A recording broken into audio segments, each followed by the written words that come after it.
बिस्मिल्लाहिर्रहमानिर्रहीम। अस्सलामुअलैकुम। लाखों करोड़ों दुरूदो सलाम मोहम्मद मुस्तफ़ा सल्लल्लाहु अलैहि वसल्लम और आले मोहम्मद पर। मैं हूँ उमर दराज गोंदल और आप मेरा फेसबुक और यूट्यूब चैनल देख रहे हैं। आज इंतखाबी मुहिम का आखिरी दिन है।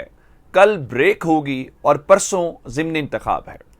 लेकिन ये ज़िमनी इंतखाब बिल्कुल एक जीने और मरने वाली कैफियत बनी हुई है नून लीग के लिए। आप उनकी घबराहट का अंदाज़ा इस बात से कर लें कि रात को शहबाज शरीफ ने सिर्फ इस बात का ऐलान करने के लिए कि वो पेट्रोलियम मसनूआत की कीमतें कम कर रहे हैं, जो कि आलमी मंडी के हिसाब से देखा जाए तो जितनी वहां कम होनी चाहिए थे वहां कम नहीं हुई। उसके बावजूद पाकिस्तान के वजीर आजम को आके बताना पड़ा।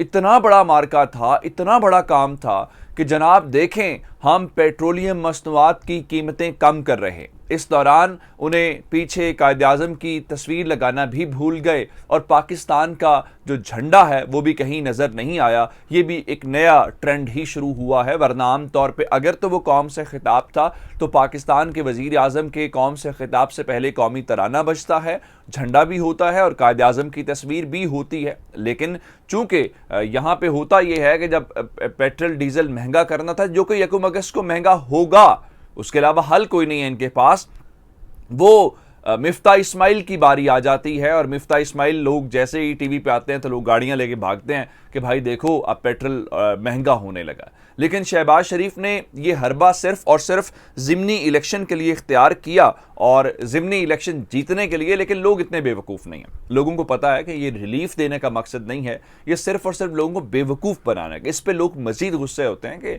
आपने हमें समझ क्या रखा है कि अब आपका ये वो पुराना ज़माना है कि आप जिस तरह से चीज़ों को मैनिपुलेट करेंगे उस तरह से चलते रहेंगे। लेकिन उस ज़िमनी इलेक्शन से पहले सूरत हाल इस वक्त ये है, कल मैंने आपको खबर दी थी कि रेंजर्स को बुला लिया गया है। 6 हसास हल्के हैं जहां पे रेंजर्स को तैनात किया जाएगा।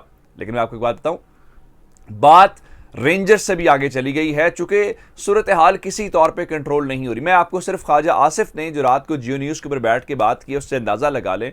ख्वाजा आसिफ ने कहा जी, इमरान खान जो इदारों के बारे में ज़बान इस्तेमाल कर रहा है वो माजी में कभी किसी ने इस तरह ज़बान इस्तेमाल नहीं की। हालांकि ख्वाजा साहब ये बताने से कासिर रहे कि क्या ज़बान ऐसे इस्तेमाल की है।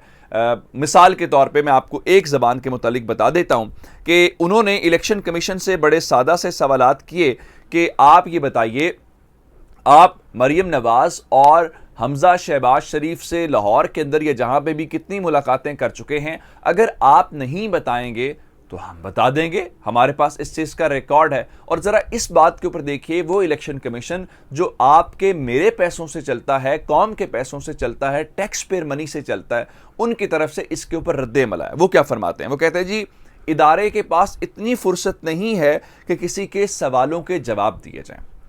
इदारे के पास फुर्सत भी होनी चाहिए और इदारा किसी की ज़ाती मिल्कियत नहीं है। ये इदारा पाकिस्तान का इदारा है जो पाकिस्तान के पैसों से चलता है। और रही बात सवालों के जवाब देने की, तो ये किसी को सवालों के जवाब नहीं देने। ये पाकिस्तान की सबसे बड़ी सियासी जमात और पाकिस्तान के अंदर सबसे ज़्यादा वोट लेने वाली सियासी जमात जो है और जिसकी नशिस्तें सबसे ज़्यादा हैं, वो सवाल आपसे कर रहे हैं। अगर आप उनको सवालों का जवाब नहीं दे रहे या नहीं दे सकते तो मेरे जैसे आम शख्स को, जो आम पाकिस्तानी को, आप किस तरह से वोट का कोई भी कर सकते हैं। वो कह रहे जी, इलेक्शन कमीशन अपने आईनी किरदार के लिए किसी को जवाब देनी है, ये बात दुरुस्त है। लेकिन वो किरदार जो मुलाकातों पे मुश्तमिल है, जो शरीफ खानदान के साथ मुलाकातों के ऊपर, उसके ऊपर तो आप जवाब दे हैं या उसके ऊपर भी जवाब देनी है। अगर उसके ऊपर भी जवाब देनी है तो पाकिस्तान को एक जमहूरियत से हट के फिर शरीफिया बादशाहत के ऊपर आप ले जाएं, फिर आप जो करना चाहते हैं। उन्होंने कहा जी, किसी को खुश ख्याली में नहीं रहना चाहिए। चीफ इलेक्शन कमिश्नर की भी आईनी जिम्मेदारियां हैं। इलेक्शन कमीशन कोई सियासी जमात नहीं है। ये आपको बार बार कहना पड़ रहा है, ये बार बार आपको बताना पड़ रहा है कि आप सियासी जमात नहीं हैं। और तहरीक इंसाफ तो मुतालबा कर चुकी है कि आप सियासी जमात का पूरा हिस्सा है, तो आपको अपने आप को भी एक जो है वो निशान अलॉट कर लेना चाहिए। उन्होंने कहा किसी को कोई परेशानी है तो दफ्तर आ जाए, बुजदरी का ताना देने वाले हमारी तारीख पढ़। इससे अंदाज़ा करें कि इनके हवास के ऊपर सवार है और वो जो सवाल उठा रहे हैं उस सवालों के जवाब दें जिस पे ये इधर उधर के सवालों के जवाब देने की कोशिश कर रहे हैं। अब चूंकि ज़िमनी इलेक्शन की हम बात कर रहे हैं तो ज़िमनी इलेक्शन इस वक्त डू और डाई की सिचुएशन है। मैंने आपको एक खबर दी थी चंद रोज़ पहले कि खानेवाल से नून लीग के जो एमपीए हैं वो पाकिस्तान तहरीक इंसाफ के चेयरमैन इमरान खान से मिले हैं। ज़ाहिरी बात है वो वोट तो नहीं देंगे क्योंकि उनके ऊपर भी डिफेक्शन की जो क्लॉज है वो लग जाएगी और वो डिस्क्वालीफाई हो जाएंगे। एक ही सूरत है वो इलेक्शन का बायकॉट करें, वहाँ पे आते नहीं हैं, या फिर वो उस दिन इस्तीफ़ा दे देते हैं। अब ज़रा खबर और सुन लीजिए कि ज़िमनी इलेक्शन से पहले ही बाजी पलटना शुरू हो गई है और तहरीक इंसाफ बड़ी तैयारी के साथ इनको चारों तरफ से घिर रही है और इस बार अदालत की मेहरबानी कि अदालत ने काम शुरू किया। मामला इस तरह से है कि इनके एक एमपीए हैं बहावल नगर से पीपी 249 से, वहाँ पे मोहम्मद काशिफ महमूद को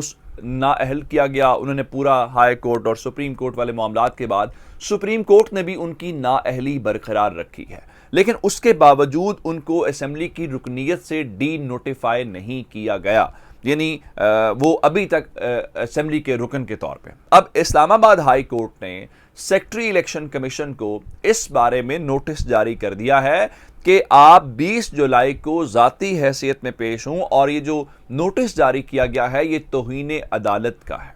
आप अंदाज़ा कर लें, वो फरमा रहे हैं कि देखिए जी हम कोई सियासी जमात नहीं है, हम आइनी किरदार अदा कर रहे हैं। अगर ये आप काम करते तो आपको यहाँ से तौहीन अदालत यानी कंटेम्प्ट ऑफ कोर्ट का कोई ऑर्डर यहाँ से मौसूल ना होता। अब असल खबर क्या है? असल खबर ये है कि 20 जुलाई से पहले पहले अगर ये नोटिफिकेशन कर देते हैं तो नून लीग की एक सीट और कम हो जाएगी, और दूसरे नंबर के ऊपर अगर नहीं भी करते तो तहरीक इंसाफ वहां पे प्ली ले सकती है कि 22 जुलाई को इलेक्शन है और उससे पहले पहले एक रुकन जिसको अदालत डिस्क्वालीफाई कर चुकी है वो हाउस के अंदर वोट कैसे डाल सकता है।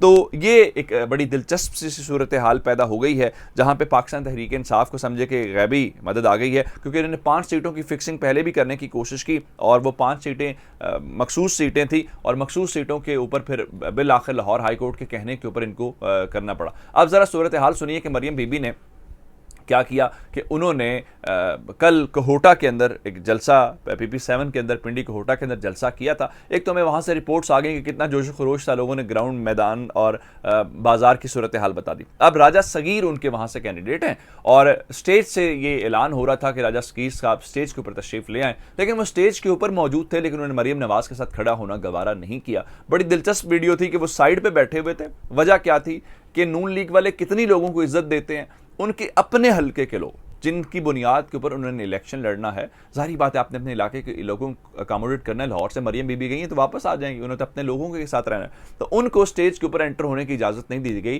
जिस पर राजा सगीर नाराज़ होकर बैठ गए। उन्होंने कहा अगर मेरे लोगों को ऊपर जाने की इजाज़त नहीं होगी तो मैं मरियम नवाज के साथ खड़ा नहीं हूँगा। और उसके बाद आज काबीना का इजलास है, अब से थोड़ी देर पहले फवाद चौधरी ने चैलेंज किया, उनका जी मैं राना सनावला, आज आपकी नाम निहाद काबीना का इजलास है, बिल्कुल आर्टिकल 6 से पीछे नहीं हटना, आपने जस्टिस की ख्वाहिश के मुताबिक PTI क़यादत पर आर्टिकल 6 लगाना है और जज साहब को मियाँ खेल साहब की और जज साहब को इस खुसूसी अदालत की सरबराही दें। वो पहले केस में मुशर्रफ साहब पर गद्दारी का शौक पूरा नहीं कर सके, तशनगी न रहे, ये शौक पूरा कर लें क्योंकि आज काबीना का इजलास बुलाया गया। लेकिन असल बात क्या है, एंकर इमरान रियाज से मुतल्लिक आप उनकी रात का वीलॉग देखेंगे तो आपको अंदाज़ा होगा कि वो कमज़ोर नज़र आ रहे हैं, वो ठीक फिट नज़र नहीं आ रहे। उनका जिस्म बता रहा है, वहाँ पे उनके चेहरे के तासुरात बता रहे हैं कि वो मुकम्मल तौर पे फिट नहीं है, मुरझाए हुए चेहरे के साथ। अब कल खबर उनके वकील ने जज्बाती होकर बता तो ये दिया कि सारा कुछ हुआ, बाद में एंकर इमरान रियाज साहब को वजाहत देनी पड़ी कि मैं फ़िलहाल ठीक हूँ लेकिन मुझे कुछ महसूस ज़रूर हो रहा है जिस्म के अंदर।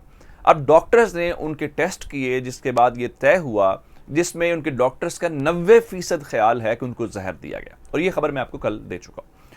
उस पे ये तय हुआ कि आप पाकिस्तान के ऊपर ना रहें, आप सिर्फ मुल्क से बाहर गैर मुल्की डॉक्टर से और गैर मुल्की लेबॉर्ट्रीज से कुछ टेस्ट करवा लें, जिसके बाद थोड़ी सी सूरत हाल वाजे हो जाएगी। आज सुबह सवेरे उन्होंने मुल्क से बाहर जाना था और एमरजेंसी बुनियाद के ऊपर उनका टिकट विकेट हुआ, लेकिन आप हैरान इस बात के ऊपर होंगे कि उनको जहाज़ से ऑफ लोड कर दिया गया। यानी इसलिए ऑफलोड कर दिया गया जिनका नाम वॉच लिस्ट के अंदर शामिल है, और इमिग्रेशन वालों ने कहा जी हमने अपने अफसरान को आगाह कर दिया। बिल्कुल ठीक है, आप बाबर गौरी बाहर चला जाए कोई मसला नहीं है, नवाज शरीफ बाहर चला जाए कोई मसला नहीं है, बाकी सारे मफरूर बाहर चले जाएं कोई मसला नहीं है, लेकिन पाकिस्तान जिंदाबाद का नारा लगाने वालों को पाकिस्तान से बाहर जाने की इजाज़त नहीं होनी चाहिए।